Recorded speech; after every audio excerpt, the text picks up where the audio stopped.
नमस्कार दर्शकों, क्या आप भी भक्ति करते करते दुखी हैं? हमने तो ये सुना है कि भक्ति करने से साधक के पाप कर्म खत्म हो जाते हैं और सारे सुख स्टार्ट हो जाते हैं। परमात्मा भी कहते हैं कि जो जन मेरी शरण ताका हूं मैं दास, गैल गैल लाग गया फिरूं जब तक धरती आकाश। देखिए, जब परमात्मा इस तरीके की बात कहते हैं तो कहीं ना कहीं हम लोगों में ही गलती होती है, जो हम भक्ति सही नहीं करते और हमारे घर परिवार में दुखों के कहर टूट जाते हैं। तो आज हम इस वीडियो के माध्यम से आपके सारे सवालों का आंसर देने वाले हैं, तो आप इस वीडियो के लास्ट तक जरूर बने रहें। परमात्मा क्या कहते हैं कि सुरपति दुखिया भूपति दुखिया और रंक दुखी बपरीती हो, कह कबीर और सब दुखिया, एक संत सुखी मन जीती हो।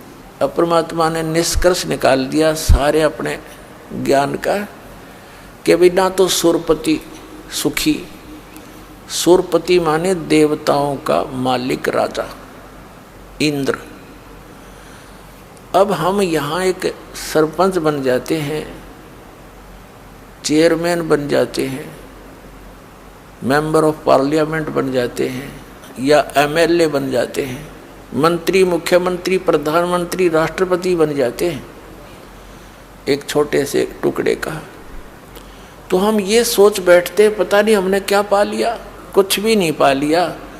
आपने तो अपना जीवन नाश कर लिया जब भक्ति नहीं करते तो, या भक्ति नहीं कर रहे तो पूर्व जन्म की वो पूंजी जो आप लेकर आए थे, धन श्वासों का, मनुष्य जीवन के श्वासों का, उसका नाश कर दिया और ये खाक उपलब्धि कर ली। और एक पल का चैन नहीं। मुख्यमंत्री की देख लो इतिहास सारे दिन, प्रधानमंत्री का देख लो, एक पल का चैन नहीं इनको। हमने दिखे बड़े सुखी। तो पुण्यात्माओं, यदि भक्ति करनी है, इन संसारिक चोचला तो अपने दूर रखना पड़ेगा। एक का काम होगा। परमात्मा कहते हैं पिया चावे प्रेम रस, राख्या चावे मान, एक म्यान में दो खड़ग, कदे देखी सुनी न कान।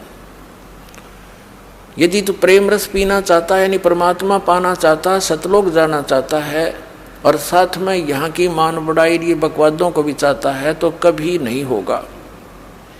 ठीक है, जैसा करोगे वैसा मिल जाएगा, लेकिन जिस उद्देश्य के लिए दास प्रयत्न कर रहा है और भगवान ने आके किया था, उससे आप फिर वंचित रह जाओगे।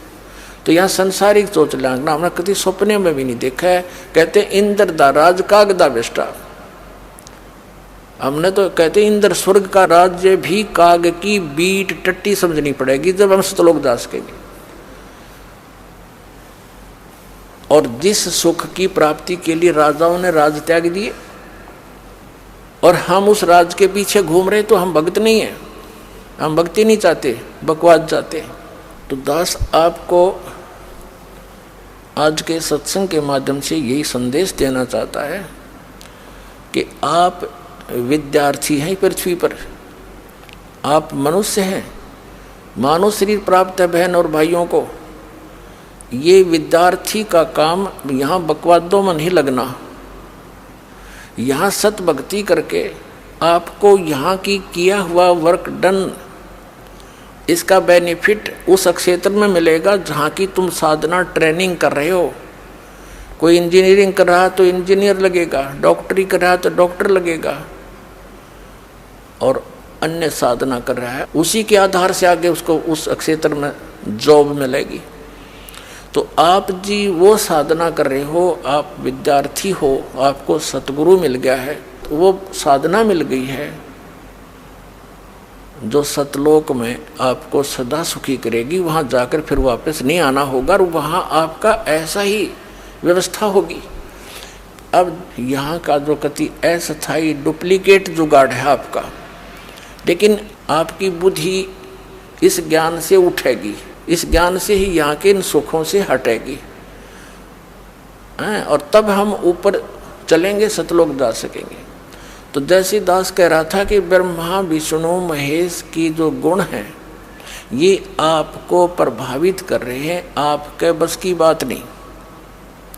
जिस किसी ने भांग पी रखी है या शराब पी रखी है तो उसके बस की बात नहीं। अब वो जो गतिविधि कर रहा है ऐसे ही करेगा। उसकी एंटीबायोटिक गोली टैबलेट दी जाएंगी, ट्रीटमेंट किया जाएगा तो फिर वो उतर जाएगी भांग और शराब, फिर वो ठीक गतिविधि करेगा। तो अब जो परमात्मा दत्त ये ज्ञान है, कबीर भगवान द्वारा दिया गया जो ज्ञान है, इस मालिक की ये उनके मुख कमल से बोली वाणी है जो दास सुना रहा है स्पीकर की तरह। तो उस मालिक की वाणी में इतनी शक्ति है, ये बोली जा रही है, ये ज्ञान सुना जा रहा है, तो आपकी आत्मा के ऊपर जो वो नशा हो गया है वो हट जाएगा, कम हो जाएगा, समाप्त हो जाएगा। और फिर आपकी यहाँ से इच्छाएं हटेंगी, आप सीधे चलोगे। भांग उतरी, नशा उतरा, आदमी फिर तो ठीक बोलेगा, सब व्यवहार ठीक रखेगा। उस समय उसको मालूम नहीं तू माँ को गाली दे रहा है या पिता से बुरा बोल रहा है, कहाँ खड़ा है, कहीं नंगा पड़ा है। तो अब हम इस काल की भांगने पिए पड़े हैं। कबीर ये माया अटपटी सब गट आण अड़ी, और किस किस न समझाऊं या कुआ भांग पड़ी। तो ये परमात्मा का ज्ञान और ये भक्ति एंटीबायोटिक का काम करेगी।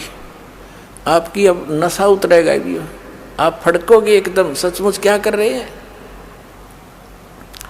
पिछले इतिहास याद दिलाए जाते हैं कि यहाँ तो आप रह ही नहीं सकते। आप यहाँ देखो कितना आपके बच्चे हैं, परिवार है, माता है, पिता है, संपत्ति है, आप बिल्कुल सेट हुए बैठे हो और इस स्थिति इस भाव से रह रहे हो कि अभी अपना नंबर नहीं है। मृत्यु तो कभी कभी याद आती है जब सत्संग में या कोई आते हैं या कहीं कोई मर जाता है, 10 मिनट उसने लकड़ी डालन जावे हैं, तब थोड़ा सा न महसूस हो है भाई के ले गया यू, उल्टा मुंह होते चलो वो कोरोना, क्यों प्रेशर है इसके ऊपर, जीव के बस की बात नहीं। और याद रखे तो वो फिर के किला तोड़ेगा, याद रख के क्या कर सकता है, पेट लगा दिया करे बिना भरे नहीं। संसारिक इतनी मर्यादा बना दी कि ना करे तो फिर समाज में रह नहीं सकता। तो हमने काल के द्वारा हमारे ऊपर लादे हुए उस अननेसेसरी वेट को हमने पटक देना ही, रखना नहीं सिर पे। उसमें कौन कौन से हैं,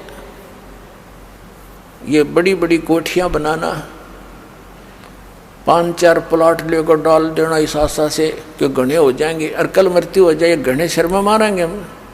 बच्चों को भी मार्ग पर लगावे, परमात्मा से जोड़ उसके बच्चों को, आपका परम कर्तव्य बनता है। फिर मालिक आप रुखाड़ा होगा। कहते सिर सौंप्या गुरुदेव को, सफल होया ये शीस, नितानंद इस शीस पर आप बसे जगदीशी। सिर सौंप्या गुरुदेव का, भगवान के निमित्त कर दिया, बच्चों को नाम दिवा दिया, सिर सौंप दिया, और कौन सा काट के थोड़ा ही चढ़ाना है। यानी अपने परमात्मा पर समर्पित हो जाना, उसमें एक ही भाव समझना। अब जैसे एक आश्रम के अंदर कुछ 5-7 भक्त रहा करते थे, गुरुजी उनको शिक्षा दिया करते थे कि भाई भक्ति मार्ग के अंदर गुरुजी के वचन को पालन करना अनिवार्य होता है। चाहे आपने अपनी क्रियाएं अच्छी लगती हो, पर गुरुजी मना कर देता है तो आपने तुरंत त्यागनी होंगी यदि मोक्ष और भक्ति लाभ चाहते हैं। भाई जो गुरु बचन पे डट गे रकट गे फंद 84 के, भाई जो गुरु बचन पे डट गे रकट गे फंद 84 के, कट गे फंद 84 के, रकट गे फंद 84 के, भाई जो गुरु बचन पे डट गे कट गे फंद 84 के। वस्तु मिली ठोड़ की ठोड़, मिट गई मन पापी की दौड़। वस्तु मिली ठोर की ठोर, मिट गई मन पापी की दौड़।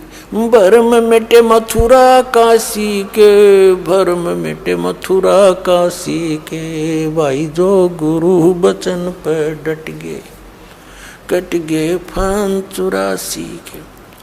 ऐसी शिक्षा दिया करता था।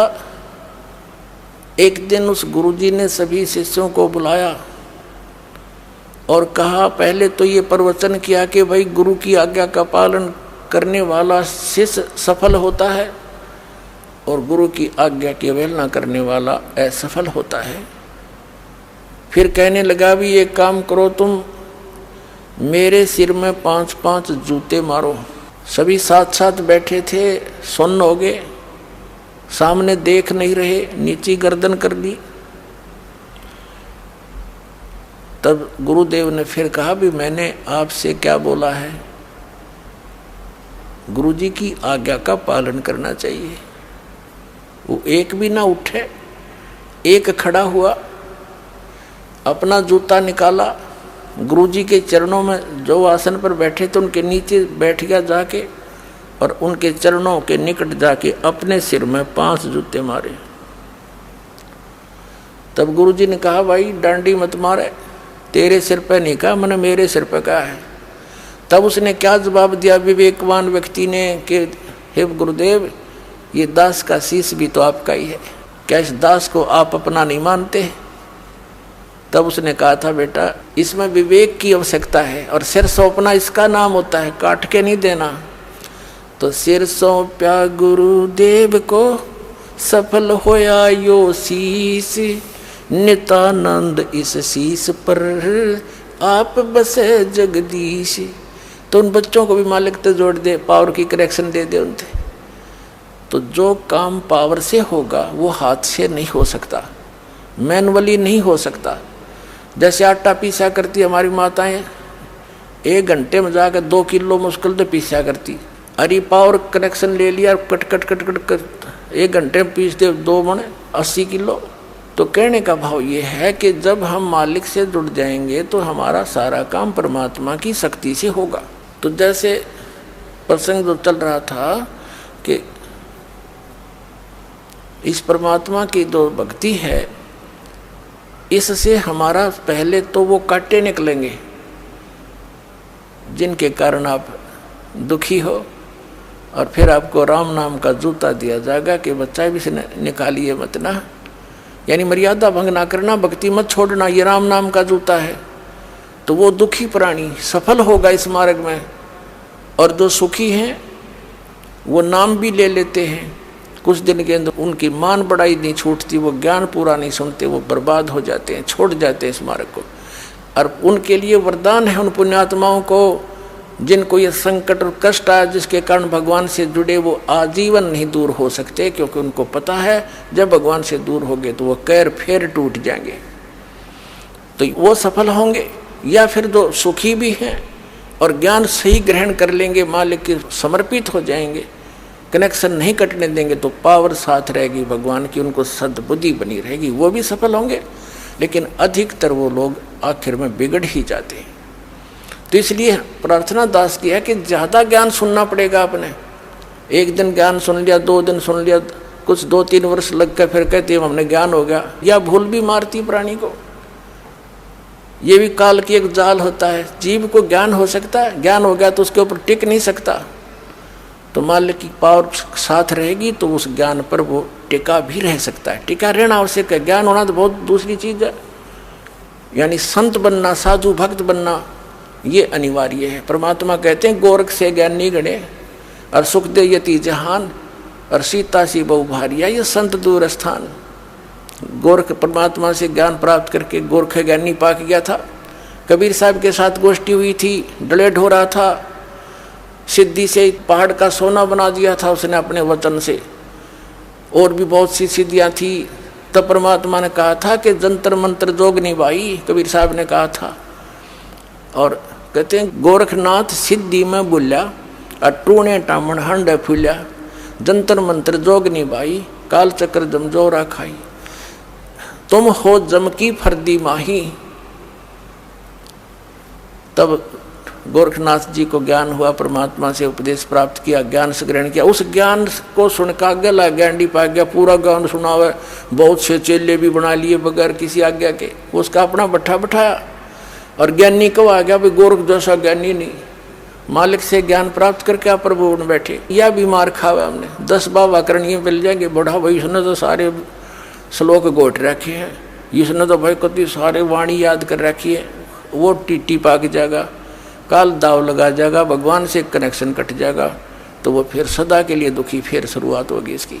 तो परमात्मा कहते हैं गोरख से ज्ञानी गणेश सुख दे जति जहान, और सीता सी बहु भारिया संत दूर स्थान।